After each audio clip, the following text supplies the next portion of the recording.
All right, ladies and gentlemen, welcome back to another episode of Discovering Lake County. I am sitting at the Port of Blarney today with Rob Hardman. Rob, how are you, buddy? I'm fantastic. Apart from this weather, I am fantastic. What is going on?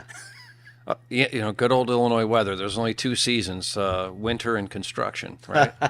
And somehow we're still hanging on to winter. Yes. But yeah, because at the time of this recording, you had just opened last weekend. Is that correct? that's right. Yeah, we're going into Memorial Day weekend right now with a less than pleasant forecast of a high in the 60s for the whole weekend. Wow. So And Memorial Day's got to be like your big kickoff, right? yeah, that's why we always open the weekend before Memorial Day, and that's like a dress rehearsal. You give everybody a chance to refamiliarize with themselves with the systems and kick the dust off, that kind of thing. Get the bartenders back in shape, knowing how Yeah, because if the weather cooperates, we'll see a few thousand people through on Memorial Day weekend. But if it does what it's been doing lately, which is not cooperating, then it'll be pretty scarce. No, that's not good. All right, so anybody that's listening in Lake County should know about Blarney Island. Yeah, even if you live under a rock, I would think, at least anecdotally, you've got to have heard of it. Just accidentally, it's either somewhere you frequent or somewhere you heard crazy stories about and go, either I got to go there or I'm not allowed there. Yeah, yes, correct. There's a restraining order that prevents me. Oh, that's funny. So I want to start for people that don't know, just a little bit of history about the island, Sure. how things go together, and we'll kind of move forward from there. All right, so Blarney Island has got a very storied past, quite the history. It's been around since 1901, so we're going on our 124th year of existence. It sort of came to some infamy during Prohibition because, as legend has it, Al Capone controlled this area and had the Mineola Hotel as his escape, and ran booze and gambling through what is now known as Blarney Island. You ever see the movie The Untouchables? Of course. Well, there's a famous scene where they go to bust them bringing booze down from Canada, and they're transporting it on flat barges. Well, that's what went on here. So the booze would come down the Fox River, and they would flat barge it, and this would be one of their stopping points at Blarney Island and what was the Mineola Hotel. And then they would carry on down the river where it connects to the Des Plaines and Illinois River, and they would run the booze right into Cicero and distribute. Because they could see anybody coming from miles away, because there was really no recreational boating or whatever. Right. So allegedly that's how that stuff went down. So and through the years of construction, we found old slot machines and things like that were just destroyed in the mud, How underneath. Cool. But yeah, some really neat things through the evolution of rebuilding it. But so then it was a rod and gun club for a period of time, and what really put the chain of lakes on the map big time, other than being a lake system, was the lotus beds. So apparently the Native Americans used the lotus flower and its seeds to produce medicine, and the Indians in this area were well-known medicine people. So people with different ailments would come up here because, like, for example, all of Grass Lake, where Blarney Island is now, was all lotus beds, and there were just a few streams, if you will, running through it, and they would effectively gondola through there with people with different ailments and things, and they believed that they were improving their health by doing so. Whether or not they were, who knows? But that was something that went on for a while. So the health tourism was a big piece of it, and of course there was a train that came from Chicago and went to what's now the Fox Lake Station, and there were a bunch of bed and breakfast type businesses along the shorefront. And of course, the Mineola Hotel was built in the late 1800s, so it became a summer resort area for people mainly from Chicago that would take the train out here. So it started with lotus flowers. the lotus flowers, yes, yeah. We still do historical tours on our shuttle boats of the chain and point out where some of the famous buildings were throughout history, like the aquarium where people would drink minnows, live minnows, and I've never done that. The Really? puppet bar, which was a bar covered with puppets that would dance with the music playing, and Oh, cool. yeah. That So would be a really interesting some neat old tour. some neat old places that are long gone now. But Right. in fact, we just booked another senior tour of folks that, when they were in their youth playing around up here, these places existed, and so they really get quite a thrill out of, oh, is that where that was? Oh, is that how that worked? So we've got a great book now on the history of the Chain of Lakes, and the director for the Antioch Historical Society is really on top of keeping up with these things between photographs and stories, and Really Ainsley is her name, and she's absolutely wonderful and is on top of these things. So that helps a great deal, having people to bounce this off of, and 3 and 4 generation families that just absolutely adore Blarney Island, and so they've come out. But anyway, the Lotus Beds, that's where it started. It was a rod and gun club for a period of time.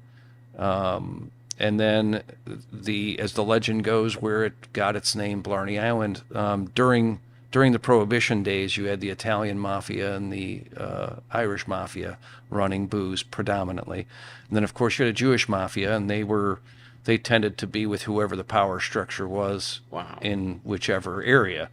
So the island at that time was called Shorty's, and a guy named Shorty Shobin, that was his, mobster name. He was the guy who owned the place and ran it. And there was a riverboat, illegal casino deal just across from the island that was Jack O'Connor's. And that, of course, was the Irish mob guys. So they competed during Prohibition, but when Prohibition ended, now what? Now what do they do, right? So as the story goes, they decided to wager their businesses. There's only going to be room for one of them to be left. So rather than shoot it out, they played a game of poker, since they're big fans of gambling. So they sat down and had this game of poker, and in the end, Shorty lost the game and got up from the table and blew his head off. So Jack O'Connor moved his business from the boat, which was very convenient because the boat caught fire. But he moved his business from the boat over to the island, and he changed the name to Jack O'Connor's Blarney Island. And why did he pick that name? Well, besides there being a Blarney Castle and an area in Ireland that's named after, etc., it's also Gaelic slang for bullshit. He was bluffing in the poker game. Oh, man. And so, Is this a true story? I can only true, I know I can only relay that which has been relayed to me from the old timers throughout the years of coming out here the bulk of my life, and then acquiring the business and hearing the stories. It's a really cool story. To this day, one of our bars, the one that faces the drag boat race course, is called Jack's Bar, named after Jack O'Connor. And several current and former employees will tell you that Jack's ghost still lives on the island and visits regularly. Really? So that's cool. That's really cool. I've only seen one thing that made my hair completely stand up, and I could not justify or explain in any way. That. So we used to have to go behind our retail counter and into the kitchen area. We used to have saloon doors, and they were, heavier duty wood because they were made by one of our carpenter guys, and stained them, and they're just heavy duty with these big double hinges on them. But we were sitting at the old inside bar, which was about 4 feet lower and had all the bras and panties hanging from the ceiling and all of that. And it was late at night on what we would call a lock-in, after everybody else was gone. And those saloon doors just went with no one there. Nobody was there. And there was no secret gust of wind or whatever, but I know that's hard to believe or what have you. That's the only thing that I could say that I witnessed that blew my mind, that I could not come up with any explanation for. But Others have had plenty of tales Really? of their own little experience. Nothing ever harmful or mean spirited, it seems, but more like prankster type things. Just hanging around causing trouble. Yeah, yeah, like a typical Irishman. Right. All right. So, so after it's Blarney Island. Like, how Yeah, does so how it does becomes go from Blarney there? Island. So yes, sorry about that. So it Oh, became no, Jack right. O'Connor's Blarney Island, and then it began to develop more as a bar and tourist attraction, effectively, for people to go out there. There used to be a great big observation deck up high for overlooking all the lotus beds and everything. We've got quite a few of these photos that you really should get this History of the Chain of Lakes book. Absolutely will. That is, it's truly incredible. Some of the stuff in there, but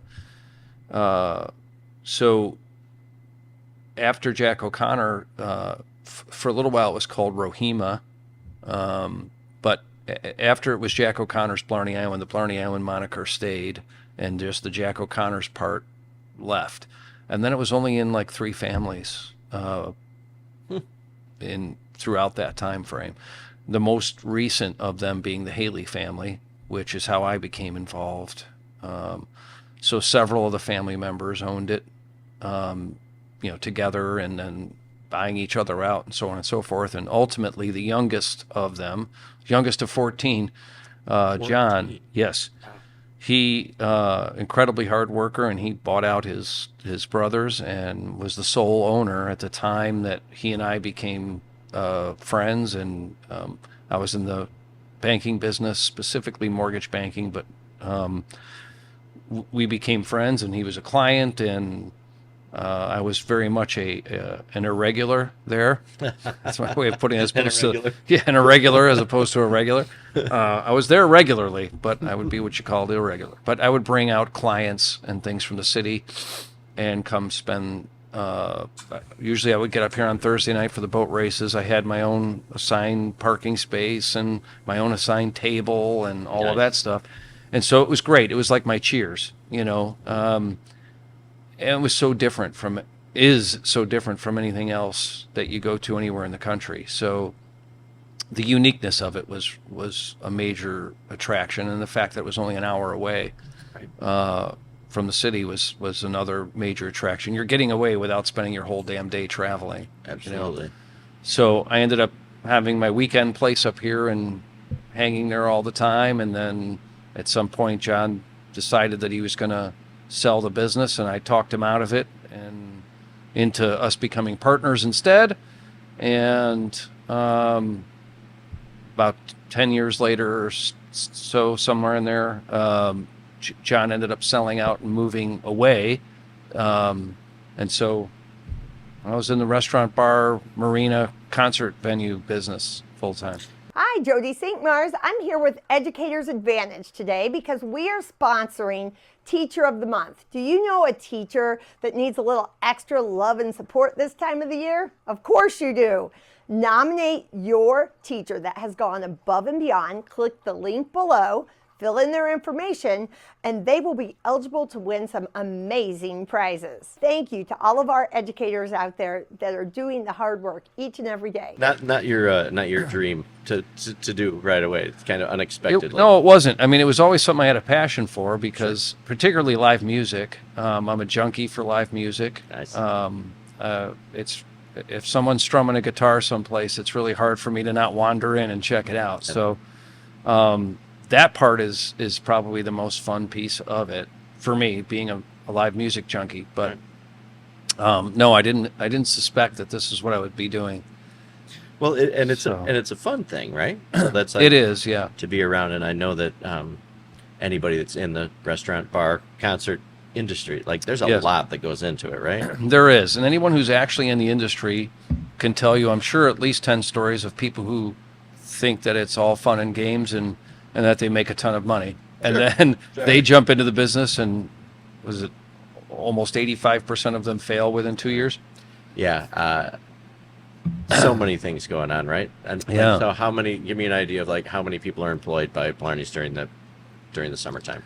Well, we're we're a seasonal business, as you know, and we're based, as far as the island goes, we're only open Thursday through Sunday, plus holidays. So Thursday night we have drag boat racing and music and frivolity and such, and then Friday, Saturday, Sunday we have free concerts pretty much every weekend, multiple live acts and such.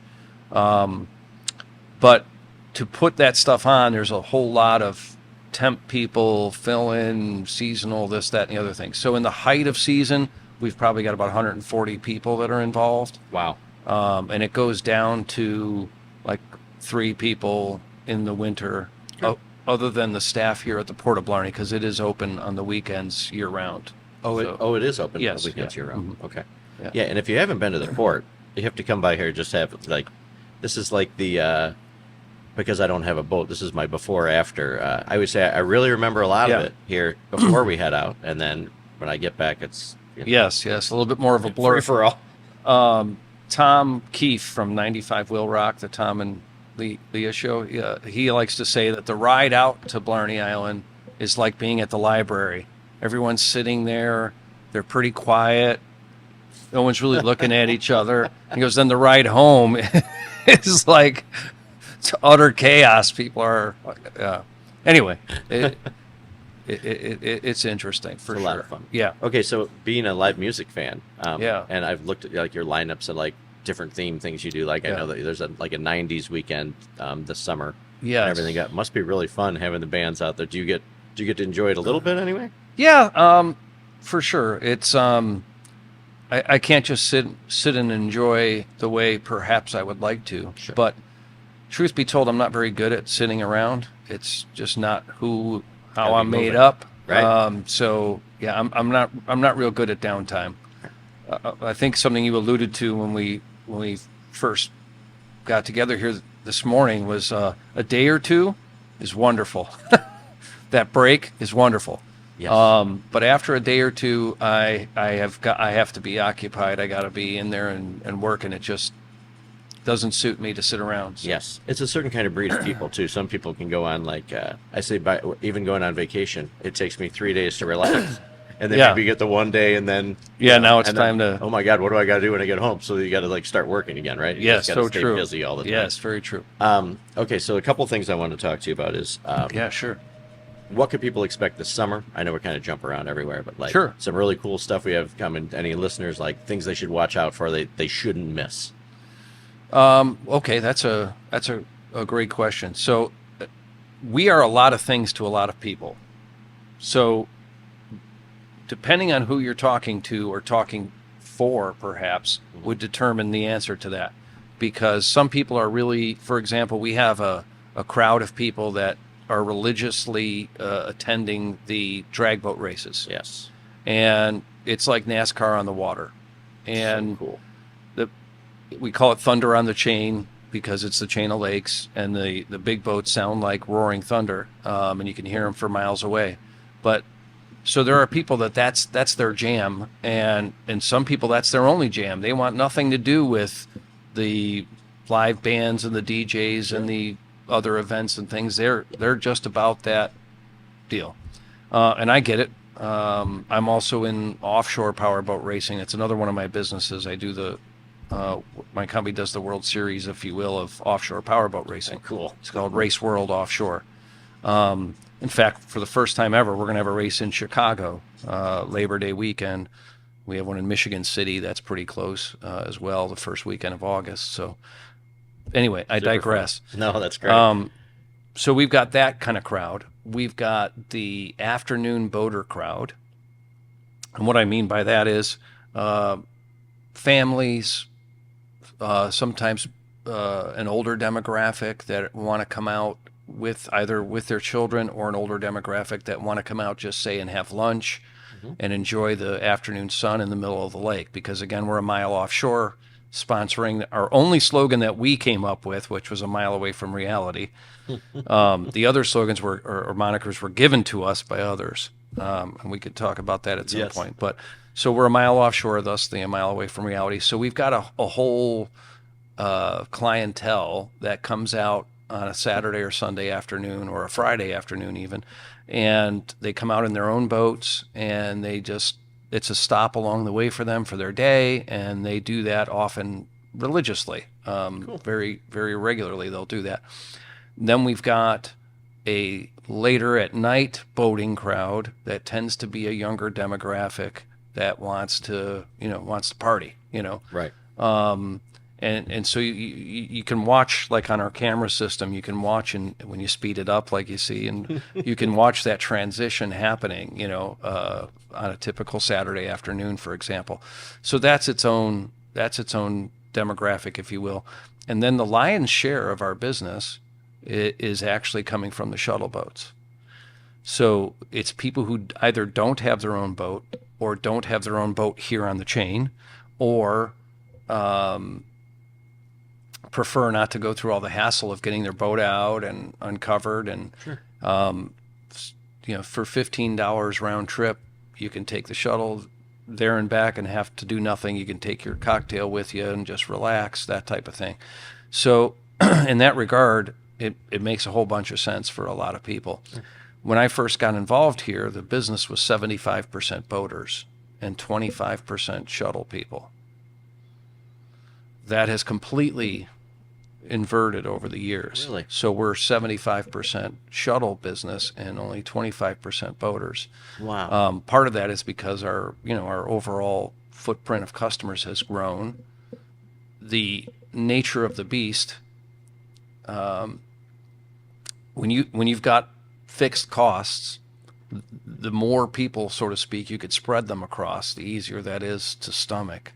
So unfortunately, the days of when I fell in love with Blarney Island, of it being really small and quaint, and the cost structure to do that was not terribly dissimilar to it being larger. So one of the only ways to turn that around, if you will, was to make it appealing to more people, so you could offset that $250,000 in insurance for for the whole 4 months that we're open. Looking for a place where there's always something happening? Welcome to the Grays Lake Village Center. Whether you're planning a family outing, a date night, or a fun night out with friends, the Village Center has something for everyone, year-round.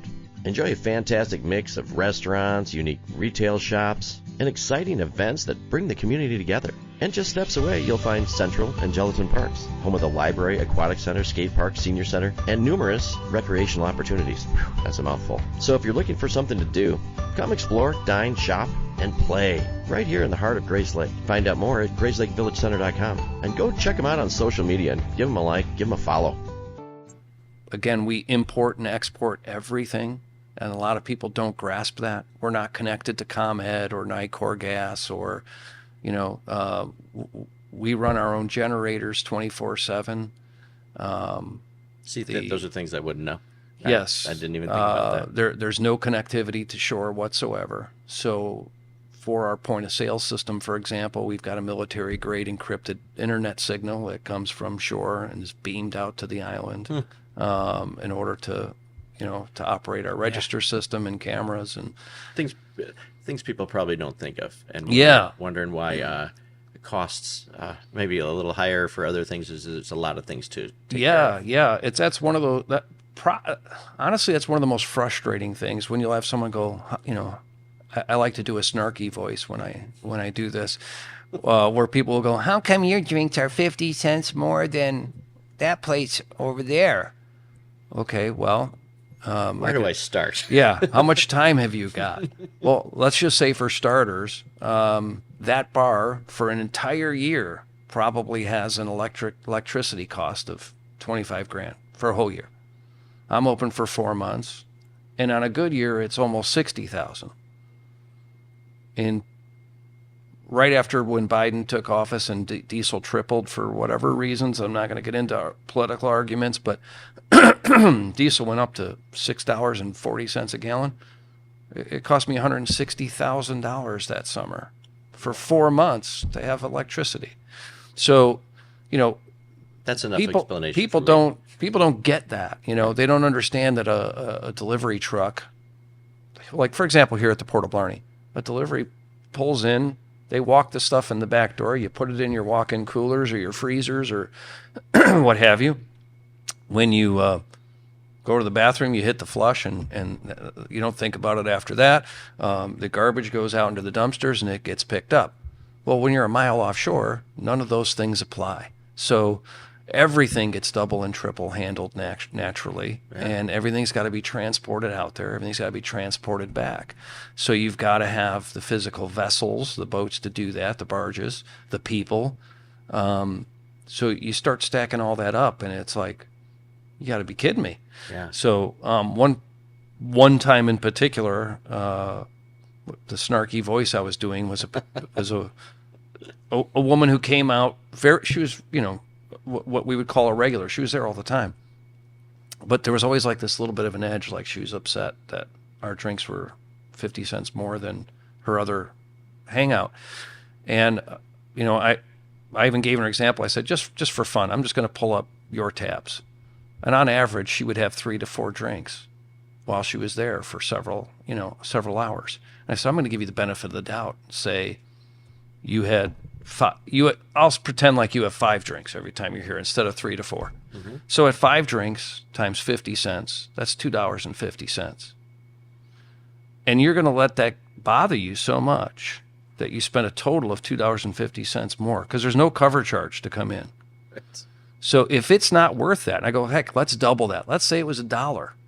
Now we're talking about it's $5 more than you've spent somewhere else. It isn't, but you know what I'm saying? Right. So if it isn't, and I'm not trying to be rude, I'm not trying to be, condescending or disrespectful in any fashion, just trying to be straight with you. If it isn't worth $5 in the worst case scenario for you to experience this, then please don't leave your house. Exactly. Because you shouldn't be leaving your house. No, not if you're worried about that, right? Just the island itself. And again, I want to be clear. I'm not trying to be you're egalitarian or something. It's just you gotta think. And these same people, by the way, season ticket holders for the Blackhawks. And I go, how much do you pay for a beer at the United Center? $12 maybe? 14 now for a regular. And I'm like, and you're bitching over a 16-ounce that's 50 aluminum pint, that's $6, and you're talking, and yet you keep going there, and I don't hear you whining about that. P.S. You go to any bar in that whole area, and you're paying way more, and none of them have to do all the things we have to do. No. So I apologize for getting off on that rant, but that is one of the most frustrating things, is getting people to wrap their head around the fact that you're effectively on vacation for the day. You're getting on a boat, whether it's your own or a friend's or our shuttle service. You're getting on a boat, you're driving out to an island, you're experiencing live music. The vibe there is like you're on vacation. You don't feel like you're at a bar. No. So that's the whole point. Yes. I love it. And it's so much different than anything else you're going to experience, especially in like Lake County, or anywhere around here. Like, sure. What could compete with that? It's just a totally unique experience.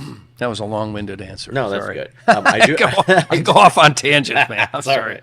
I do want to revert back in case anybody's wondering too. So the shuttles that go out there as the only place they leave from here at the port. Yes, sorry. Okay. Yeah. No, I just want to make sure. So we've got about 4 acres of parking here at the Port of Blarney, as well as the RV park and marina.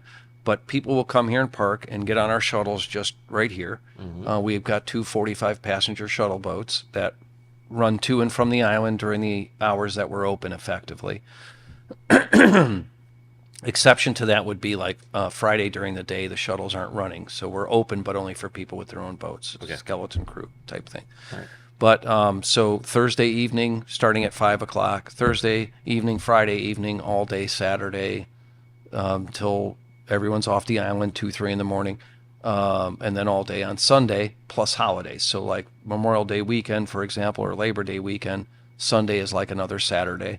So we operate until 2 in the morning, and then the next day is... And the nice thing that people that haven't been here, like we're sitting at the port here, so if we're waiting for the shuttle, it's not like we're waiting. You can sit here, have a drink. Correct. You have full service bar, restaurant. The food here is fantastic. We're getting just great response from the new menu and chef and everything else. So that's nice. A nice bonus. Okay, so when I first reached out to you through our mutual friend, Mr. Art Lake. Yeah. So you don't live here during the off season. That's correct. Where do you live? Key West. So Key West, and then you come back and run the Key West of the Midwest. of the Midwest. Yeah. So you actually never leave. Well, I'm always on an island.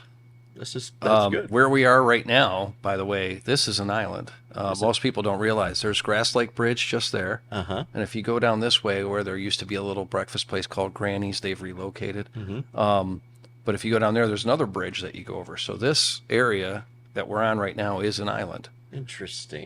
Yeah. I did not know that. And then, of course, Blarney Island a mile out that way. And, of course, Key West is an island. So, yeah, I'm always on an island. But that's crazy. As crazy as it is, really, and I've lived in Key West for 26 years now, but I'm not the one who did Key West to the Midwest. Who did that? The Daily Herald. Really? Yeah. They came out and did like an expose on the chain of lakes and on Blarney Island in particular. And they declared, if you will, Blarney Island to be the Key West of the Midwest. You know, we've got some fake palm trees and things like that. Sure. And yes, I'm certainly guilty of bringing some of that Key Westy feeling to it, but they're the ones who said it. And it was like, you know, being hit in the head with a 2x4, like, how did I not? Why didn't I think of that one? Yeah, yeah. So I'd love to take credit for it, but it was really the Daily Herald that did that one.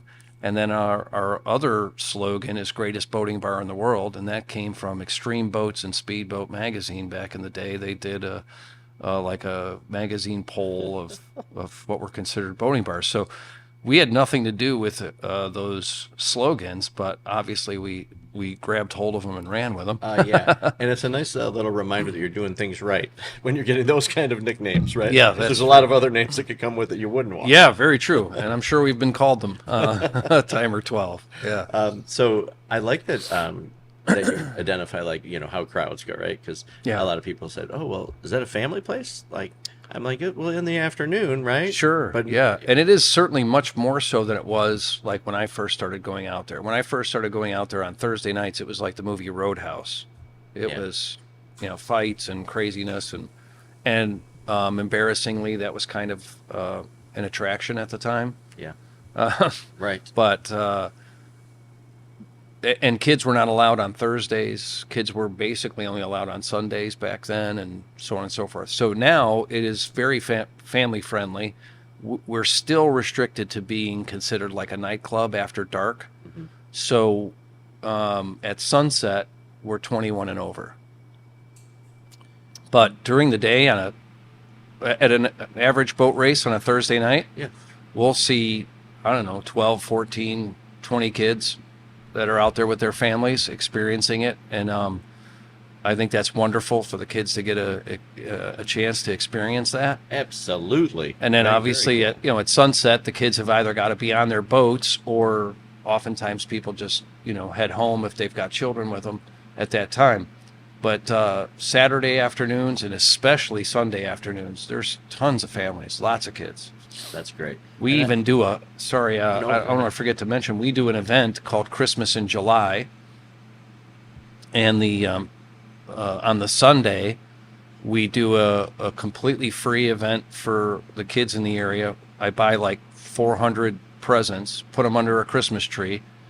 We've got a Santa there to take pictures with the kids, a Grinch, all this stuff. We have fake snow machines going. Face painters for the kids, balloon animals, all this kind of stuff. And it's just something that we do each year. And again, it's completely free. And we do it early in the day. So we start earlier than normal. And then around 2:00 in the afternoon, a band goes on, and we just sort of evolve into a normal Sunday afternoon. But yeah, it's really neat. That is really good. What a great idea too. Yeah. To bring all kinds of crowds, right? Yes. I do like what you said, especially because I think other people's concerns maybe, hey, it's wild and crazy out there. But in my experience, and I tip my hat to you, that your security team and the people you have around there, that kind of stuff just doesn't fly, right? Correct. Yeah. It's a very different world now, and you just can't. Right. Yeah. Wow. Okay, I have a ton of things that. Sure.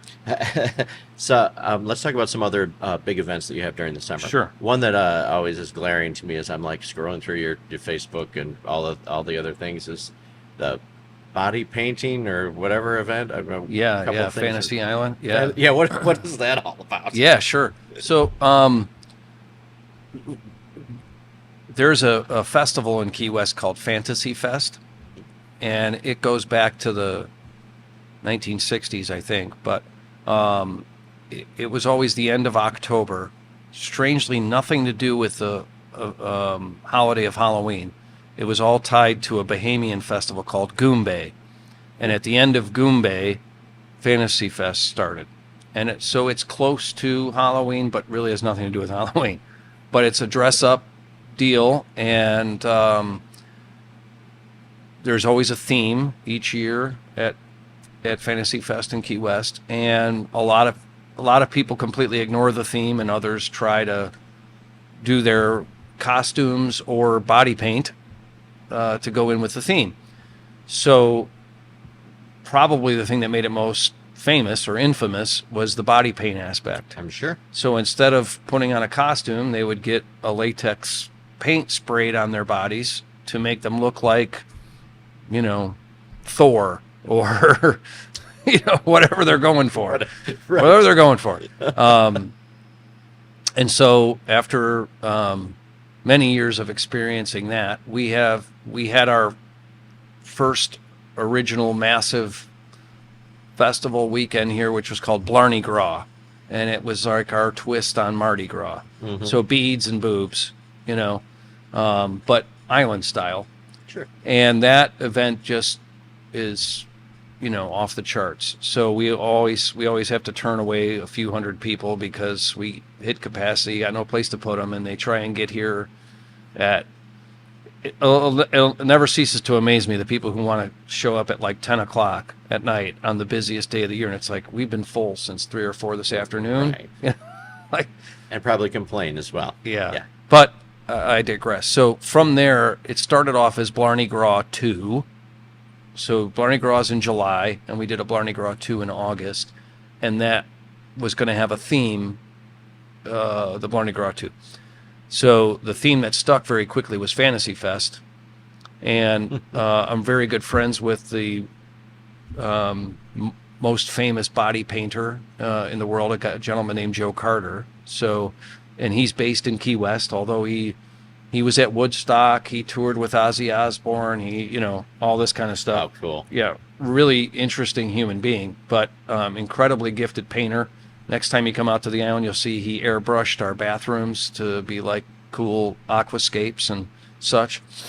I like to tease that he's the airbrush Wyland, and which I'm going to get in trouble for because Wyland is a good friend of mine, and he does not take that as a compliment to him. It is to Joe Carter, but in any event, so I started flying Joe Carter up here from Key West and doing the body painting.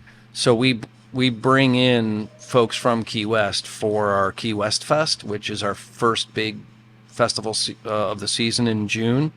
That's the weekend after Father's Day. So we do, and then we have the Blarney Gras and Fantasy Island, as we call it now, so as to not infringe on their trademark. But it's a similar sort of concept, but here. And Joe comes up and paints, and DJs and a couple radio personalities from down in the Keys come up and broadcast from here for that. How awesome is that? Yeah, it's really a cool.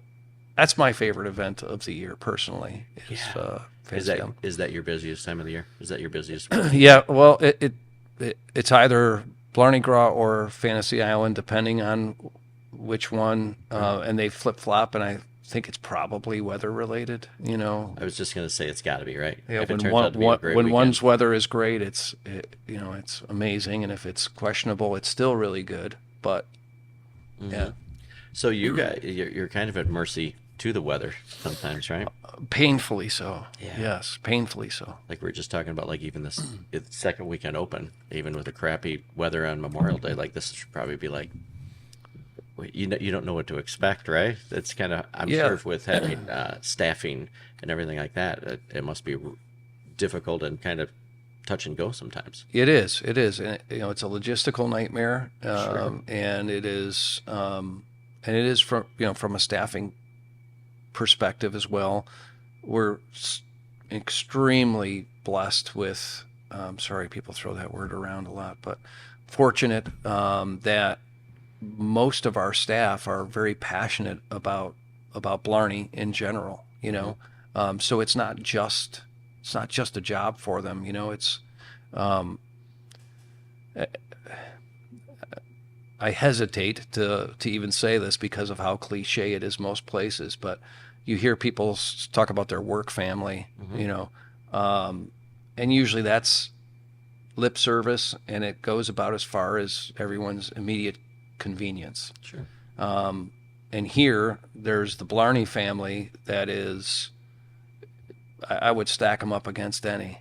They're incredibly resilient. They rally behind each other like you wouldn't believe. I mean, and I'm talking even people who haven't worked here for 10 years, but they still stay engaged. And if there's something that we need an extra set of hands for, there's people that rush to our aid, and they're all part of that Blarney family. And it is like I've never seen anywhere else. I love that. Because in your industry, retention of employees, like you usually see, like there's very few places, a lot of turnover, Yeah. but it feels like you appreciate them, but they also are fortunate to have a job at a really cool place. I think so. Like, it's hard to be able to find something that you can do to make a living or make some side money or whatever your circumstances are at, where you can truly have a good time while you're doing it and feel good about the people that you're with. And I'll give you an example. One of our bartenders, who's now no longer works here, but he grew up, and he happens to be a member of the Haley family, but he grew up working at the island from a young age. And the second he was 21, he was bartending, and this particular individual was turning 40. So he had, bartended for 19 years. And he sat down with me and said, I think, I don't think I want to come back and do this anymore. I've got my we always call it the big kid job, that they get after college or whatever. Right. I've got my big kid job, and that's becoming more demanding and this and that. And, and I said, all right, let me just first ask you one question. Is it because you really feel like that, or do you think that you're being judged somehow that you're still bartending on the weekends? Because it's only a couple shifts in a week, right? Mm-hmm. We're only open Thursday through Sunday. So even if you worked all 4 of those days somehow, which wouldn't happen. So he thought about it, and he's like, I guess more than anything, it's just, I feel kind of awkward about it. And I said, okay, because I think that's a common thing. You think that you should move on to your big kid job, and that's all you do. So I said, instead, look at it like this. You love watching live music, and you love being social.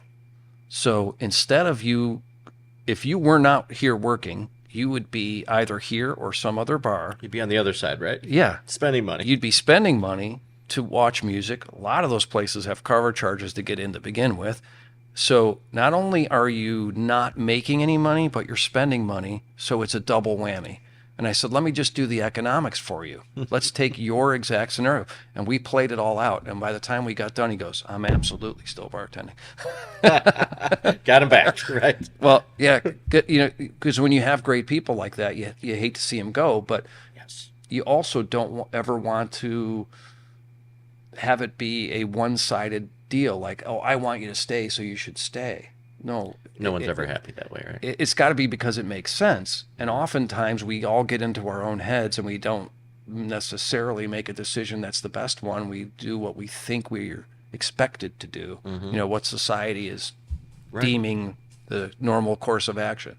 So that's just one of many, many, many examples of people who are, we've got a handful of people that have been with us for 15 plus seasons. Wow.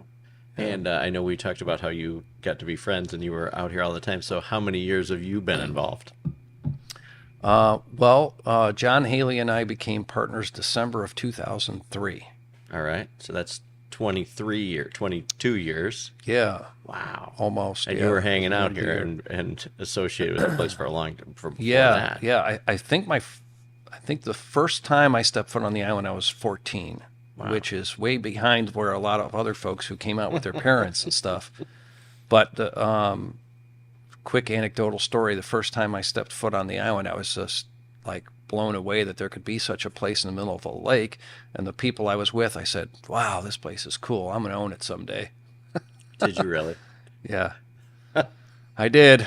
Nice. We got to watch out what you wish for, right? Yeah, exactly. There's something about that manifest destiny, because there's only two things I've ever made that sort of statement of, and it wasn't like a conscious thought process. But the other thing was I went to Key West on vacation in high school, and I conned my way into going with a group of guys that were going they were going to Pompano, not to Key West, and I lobbied them hard, the whole plane ride and everything else. I wasn't even supposed to be on the trip, but I convinced them to get in cars and drive down to Key West, because it was just right down the road. Just right down the road. There was no MapQuest, there was no GPS back then. You know what I mean? Good old Rand McNally. Yeah, Right. exactly.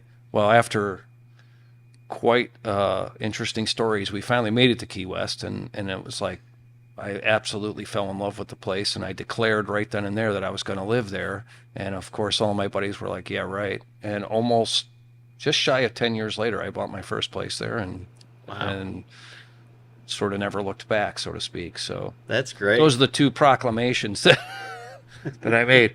I should have somewhere in there said I was going to actually make them profitable moves. That would have been good. Well, that's but just side yeah, things. yeah. But at least you know how to have fun, and your quality of life is really good, right? yeah, and it's You're- great for my kids. They get incredible duality. They're here in the summer and they're in the Caribbean the rest of the year. And, That's so fun. And we travel to and from by motorhome, so we go into the mountains and out in the rural sticks, and they learn how to find north, south, east, and west, and build a campfire, and Love that. all kinds of stuff that doesn't happen for most folks these days, right? And something people should get back to a little bit more, right? Yeah. Because that's people get cooped up and they don't travel around enough or see more things. True. Yeah. Okay, we're going to pause right here because this is we do something that we call the Lake County Hot Seat.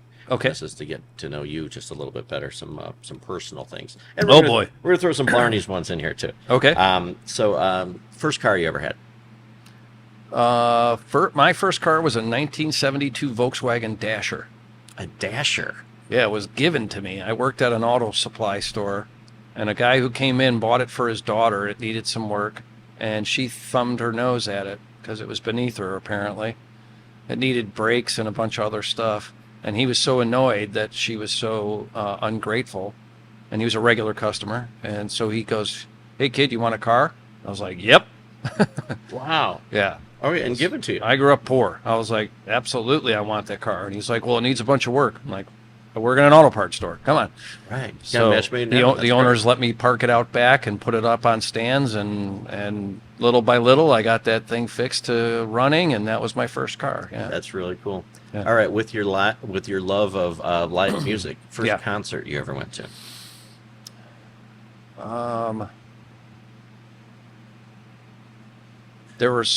It was like from zero to several in a row.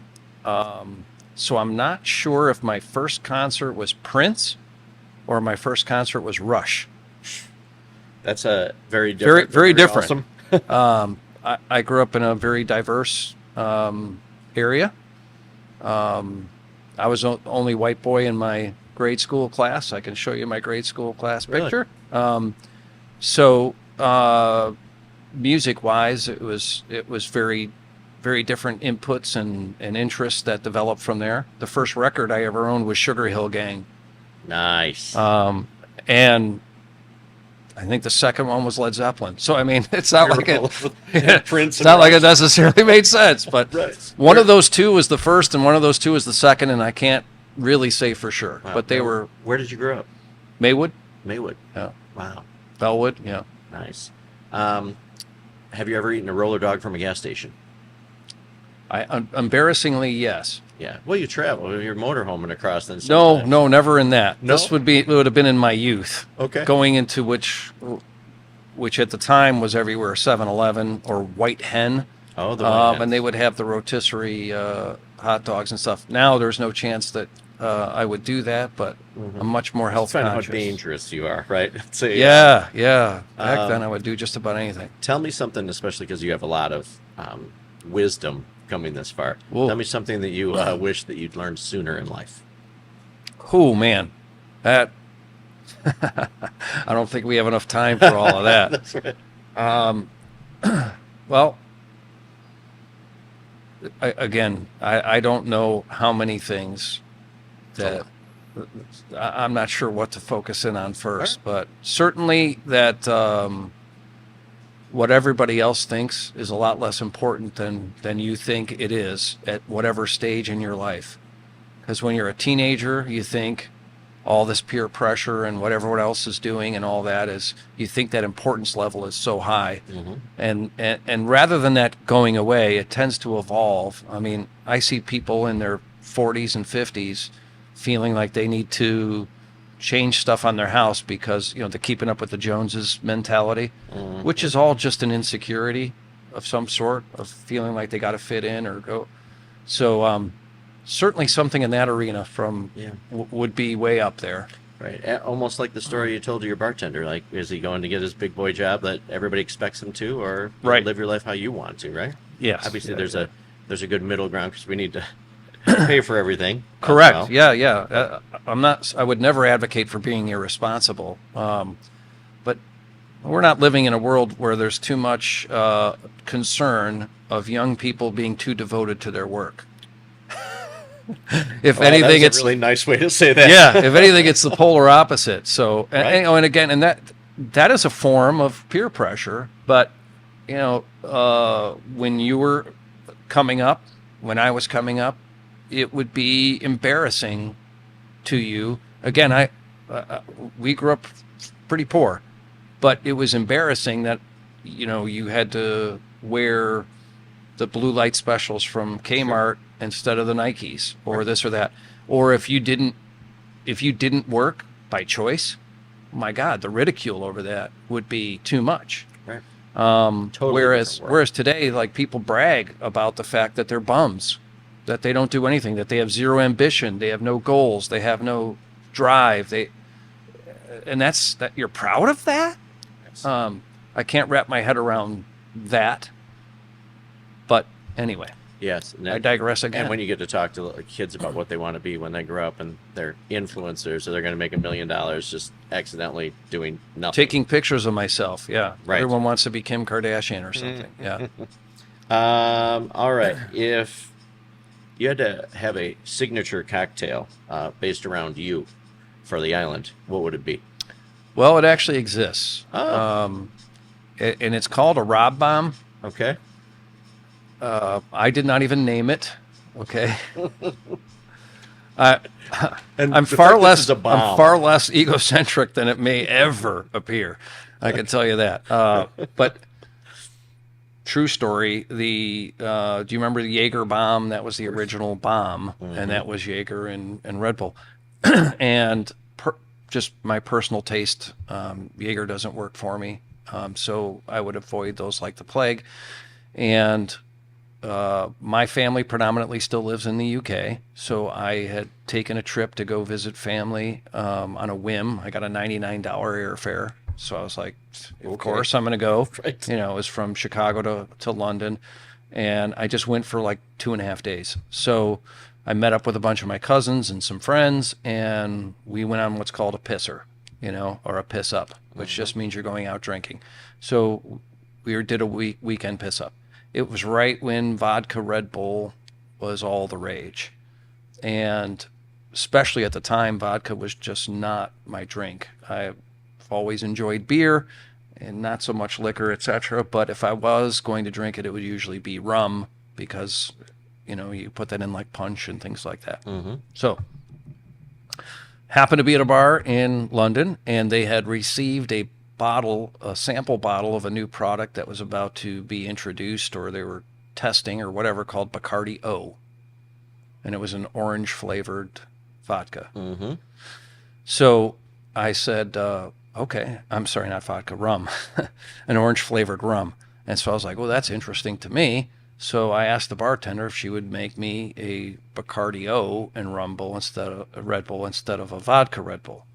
And I enjoyed it immensely. Came back from that trip and decided that we needed to make bombs out of Bacardi O and Red Bull and compete, so to speak, with the Jaeger bombs. Well, it was just called an O-bomb, and it took off like nobody's business, so much so that a member of the Bacardi family came out and said that they admitted that they traced the O-bomb back to Blarney Island. Fantastic. I know it sounds completely insane. Great. And it was nothing other than, that was what we liked at the time. So the O-bomb was born, and Crujan rum came out with some additional flavors, and they had a mango. So I personally evolved to the mango version, and so it was Crujan mango Red Bull with a splash of orange juice shaken over ice so it would froth up. Mm-hmm. And that was known as the Rob Bomb because it was the one I always ordered. So my bartenders would just go, "Oh, you want the Rob Bomb?" You're like, okay, yeah. Long answer, but that's my. No, I guess that's great. I'm gonna have my to try one. drink. That's Yeah. good. Craziest thing you've seen at the island Whew. that we can talk about. I was just going to say the craziest several things I've seen. I would not be at liberty to discuss, but here's a mind-blowing thing. Right. I met a family that 3 generations living come out to the island regularly. The grandparents met at Blarney Island. The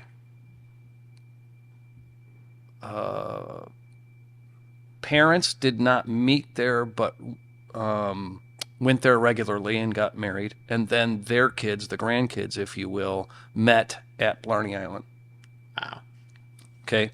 So that's 3 generations that are so deeply tied. And then we did a informal survey from 2000 to 2018 or something like that. But roughly it was a little over 15 years, less than 20 of former employees. And we had come up with, there was over 30 marriages of people that were former staff, and they met each other working their summer job at Blarney. How cool is that? Yeah. And that was mind-boggling. 30. Yeah, that we were able to identify. Right, yeah, and how many really are there, right? Yeah. And so several of them are racing through my mind now. At least a dozen weddings that I've gone to that are from people that, That must be really cool. It is. That's really It's cool. absolutely amazing. That the human side of it is by far the most gratifying piece of it, We always talk about things that bring people together, right? Yeah. Like things that the intangibles that people remember, or like places to gather, things to do that you can't duplicate. It just happens, right? Yeah. And this is one of those places. It's almost Yes. magical how things do it like that. So true. It's very Yeah. cool. Celebrities have been to the island.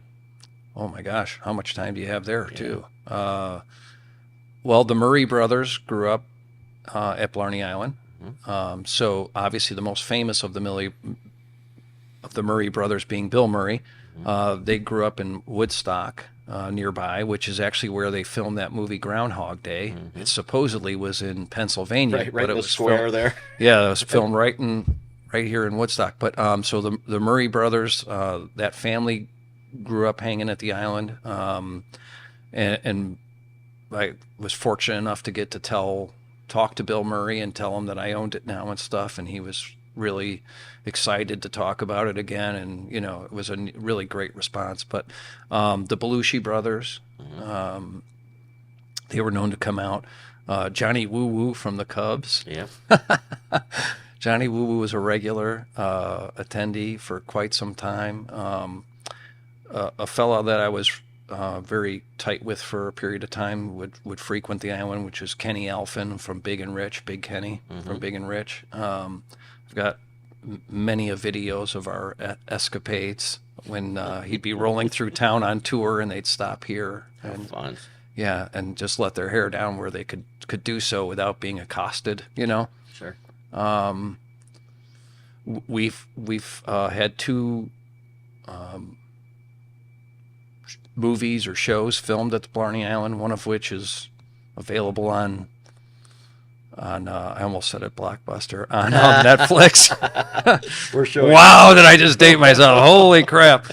One of them's, I believe, it's either on Netflix or Amazon Prime. I can't remember which, but it's called Paranormal Island. And so, like, Rebecca Effigan from the movie Step Up, you know, with the dance-off movies and stuff, she was in it, and a few other. Lance Henriksen from the movie Alien.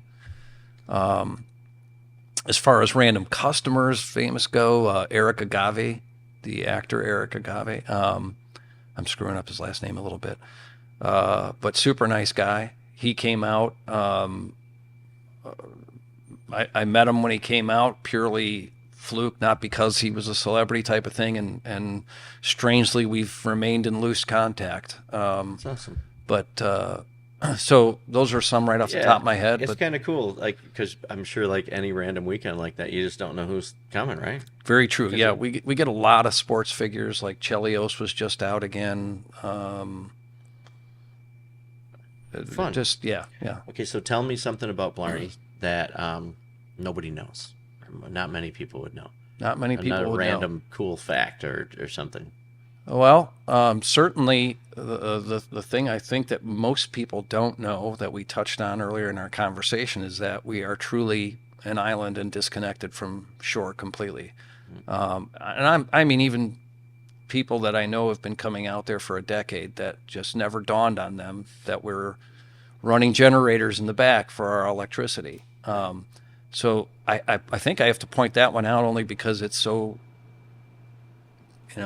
Right, a lot of prevalent the logistics that go into it kind of blow me away that I wouldn't think of, right? That should be obvious, but they're not, right? To the normal person. Yeah, and it's one of those things. I think it only works because it's evolved over so many years. Like, for example, if anyone tried to go any place in the country and go, I'm going to replicate this and put an island bar in the middle, it would never happen. The government would never allow it to happen, and so on and so forth. So the fact that it's just evolved over the last almost 125 years is just rich in history, rich in tradition. Just a very unique spot. Yes, Which is very cool. All right, I had a bunch of things on here, but because of time-wise, and I respect your time and I appreciate you being here with me today. And I'm long-winded. Sorry. Yeah, no, you're great, man. You're great. You try to answer a yes or no question, and I'm like a senator. I'm giving you a side story instead of the yes or no, right? What are we forgetting? Because things like this are special things, and I love recordings like this because this recording will last forever. This is going to be on YouTube forever. This will be something somebody can hit 20 years from now. Yeah. Kind of a legacy recording as well as everything, and I'm honored that you took the time with me. I appreciate you coming in and doing it. Oh, it's my pleasure. So what else do you want people to know? Maybe something we haven't covered, because I a lot of times forget the obvious, right? But anything else you want to mention or have Lake County know? Well, basically, our objective is to provide an environment where everyone's on vacation for the day, okay? Or it's spring break for people of all ages. And that's what we do on the daily. So we want people who show up at the island, whether it's on their own boat or via the shuttle service, or we haven't even touched on the fact that we do helicopter rides out there and stuff.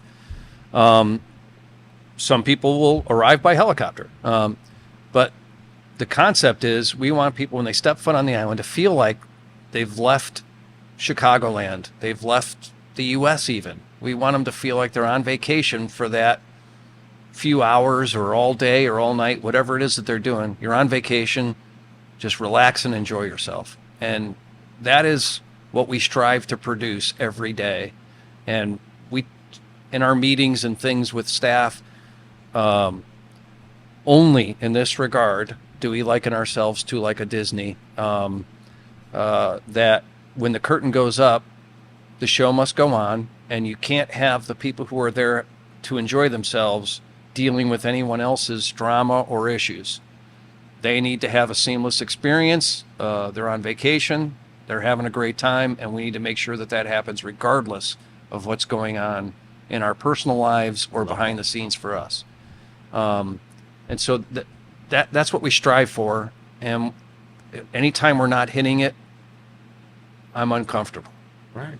No, and So- there is a, I like that you say that, because after, DJing weddings for 30 years, doesn't matter how shitty of a day you're having, doesn't matter what's going on. That's right. You turn it on, whether you're in a band, whether you're doing this, like, it doesn't matter. That's You right. turn it off, and we're in the service industry, right? That's You're correct, pleasing yeah. people, That's right. no matter what happens. And that doesn't mean, I mean, that's another thing that's been bastardized by modern society.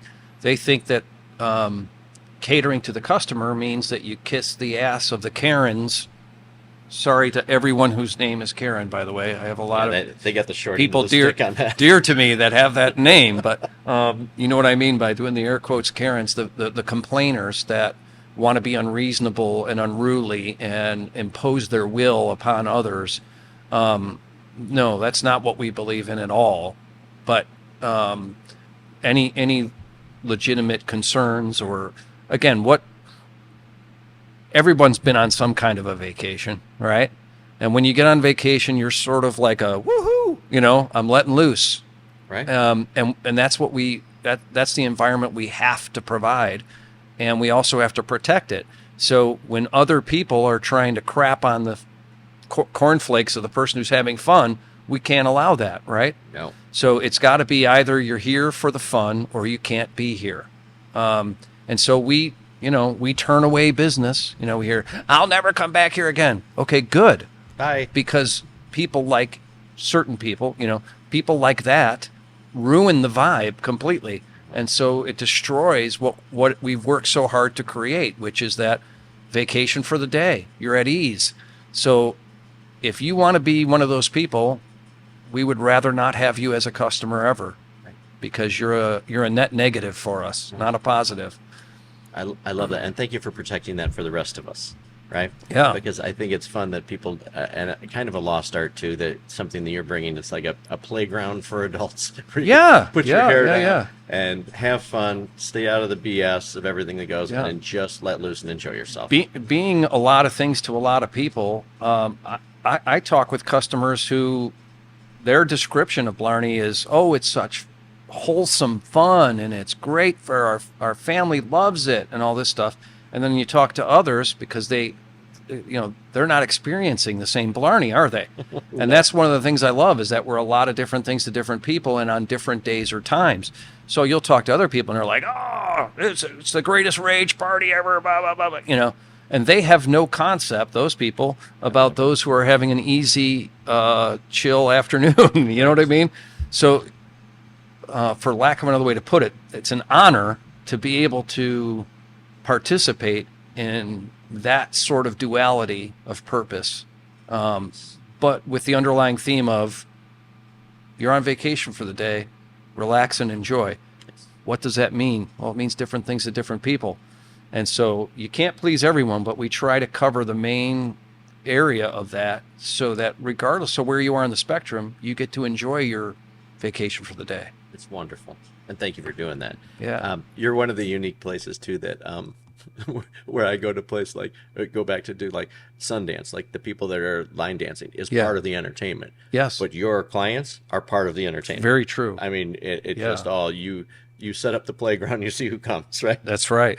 Yeah. It's a very interesting place to. We had a reality show that they did a pilot for, and I'm still shocked that it didn't come to fruition. But I was like, they kept trying to. They script. Most people don't realize how much all of that is scripted. Crazy amount. I've worked on a couple episodes of the show Bar Rescue, for example, as the out of town expert or whatever that they would bring in for this or that. But they're all kind of the same. They all want to agitate and script some drama, and then if anything happens organically, they want to redo it again and refilm it and all this stuff. So, in that regard, reality TV's kind of a joke, but when they came out to do this pilot, they were just fascinated by how many times they didn't have to.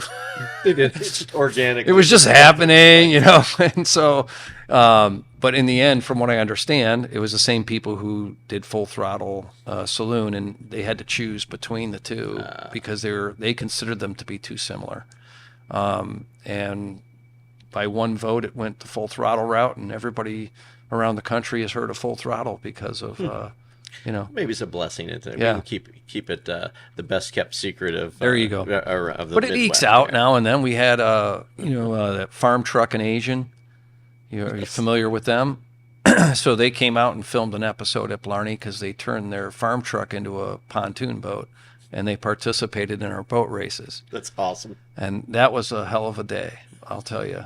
Sure. They pulled up, and we're in our warehouse across the street that we call Fort Apache, and just breaking down getting the thing wasn't ready to go, but they were needing to get it done in time to film for that night, and it was just an amazing experience. What a cool group of people they were. Wow. So you have a fun job that it seems like you just really never know what to expect, right? Yes, and that's both a curse and a blessing. Correct. It's a curse on like this when the weather is the only thing that's stopping you. And it is a massive financial hit Sure. every time something like this happens. So, and when you lose an entire holiday weekend like we're looking at now, because the whole weekend is will be open, but it's going to be skeleton, by comparison. So those trials and tribulations are nobody else's problem, but they get to you over time for sure. Sure. Well, I appreciate what you do because I know it's just it sucks, but then it's a love-hate relationship. I'm sure. My wife hates it, and no. Let's just before we close out, just give me a brief about helicopter rides. I had no idea about that. Yeah. Okay. So Thursday nights during boat races, you can go for a helicopter ride. You can even ride in the helicopter and race along above the boats and sort of participate in the race. But we've got a helipad out there. We've had as many as 3 helicopters at one time. Really? Mostly R44s, Robinsons, which is sort of our house bird, is an R44. But other people have come and visited in theirs. And at one time we had a Bell Jet Ranger and an R44 and an R22 all parked out there at the same time. How cool! And it was so. If pretty I neat. wanted to do something like that, how do I get a hold of that? How do I? Experience that? You just come on out to the island, and there's a crew that does the rides. They're Lakeshore Helicopter out of Kenosha, and they do it on Thursday night during boat races. They do it on Saturday and Sunday afternoons. So fun. Yeah, Hey. people can if they live in the area, they can go fly over their house, throw a bag of dog poop in their neighbor's yard. I don't know, whatever. I'm being ridiculous. Whatever people are into, or a tour of the area if you're not familiar with it. But it's an incredible way to travel. Yeah. For sure. Yeah, it'd be really cool to see Chain of Lakes from up there. Yeah. Just from a different perspective. Well, Rob, I really appreciate your time. I appreciate you sharing stories. I love what you're doing, so keep it up. Thanks, I man. think it's great. Hey, Lake County, if you've not been to Blarney Island or the port, just get out here. You got something you have to experience during the summer. I think it's great. Absolutely. I'm personally going to come for Fantasy Fest or Fantasy Island, whatever. Island. Yeah. I think it'd be great if I can get away with it anyway. Yeah. Well, there's a little All right. cheat sheet of Yes. some of the bigger. Yes, and events for anybody it. go to our socials because we are going to put everything on there. I know that there's from the Key West Fest, Red, White, and Boozy. For 4th of July. Yeah, and I saw the Y2K weekend, which will be Yeah, for so great bands. we do it from youngest to oldest. So we go Y2K, 90s, 80s, in terms of those festival weekends. But Awesome. Then Christmas in July, and then Blarney Grouse. yes, Blarney Grouse in July. Too Yep. fun.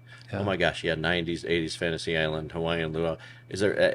Just get your ass out here. There's There's always fun great going stuff on, going right? on. There's always great stuff. Yeah, and no, some it's of the awesome. best times I've ever had is when it's been rainy or whatever, because it's just like people who are there are serious about having fun. Let's have fun, make the best of it, right? Live your Yeah, life. yeah. That's awesome. It's horrible for business, obviously, but it's some of the best times, Right. ironically. Okay, so get out here. And Lake County, do me a favor, wherever you guys are listening, whether you're watching on YouTube, whether you're on Spotify, whether you're on Apple or Amazon, wherever you're listening, do me a favor and hit the subscribe button, because that way every week you'll find out a new guest from Lake County. And we're all about building community, and we want everybody to support the people that are on here, and I appreciate the people that are supporting me. So do me a favor also, the way we always end is we never know what our friends or family, anybody's going through. So like we talked about, just having a good time, being a good human, get out there, do one random act of kindness, whether it's being nice to the dollar store clerk or holding the door or just shooting somebody a smile. Or all of the above, preferably. Really? I mean, Yeah. just be a decent human. Whatever happened to that? Exactly. Yeah. Please and thank you. Yes. and thank the shuttle driver for the boat. I mean, little, not here. It's not about us. It's about society. You know, just manners. And humanity manners and being kindness. It goes a long way. Absolutely. So, it's an interesting challenge bringing up youngsters in this world. And probably one of the greatest things is every time they're around other people, we get the feedback that, wow, your boys are so polite. They're so well-mannered. And I think, are we talking about the same?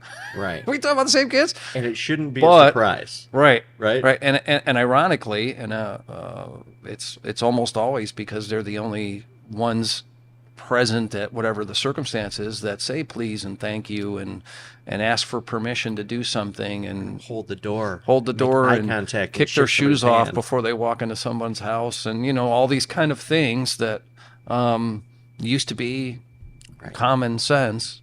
Yeah. It's not so common Not so anymore. common anymore. Yeah. So, But if it's meant to be, it's up to me, and each one of us needs to do our part in changing that and being the light in the darkness, if you will. So, yeah. And I guess that's a message to all the parents listening too. Like, It hey, is. raise your kids with some manners and some respect. Yeah, don't just shove an iPad in front of their face, And with respect, respecting themselves as well as others. Yeah, absolutely. It's a big deal. See, we'll get off our soapbox now, but I think we and you are very like-minded individuals. Yeah. There's no way to avoid it now. I mean, it's everywhere, and if we all just become an island unto our own, no pun intended, if we all become an island unto our own, then we're not going to affect the change that we want to see in society, right?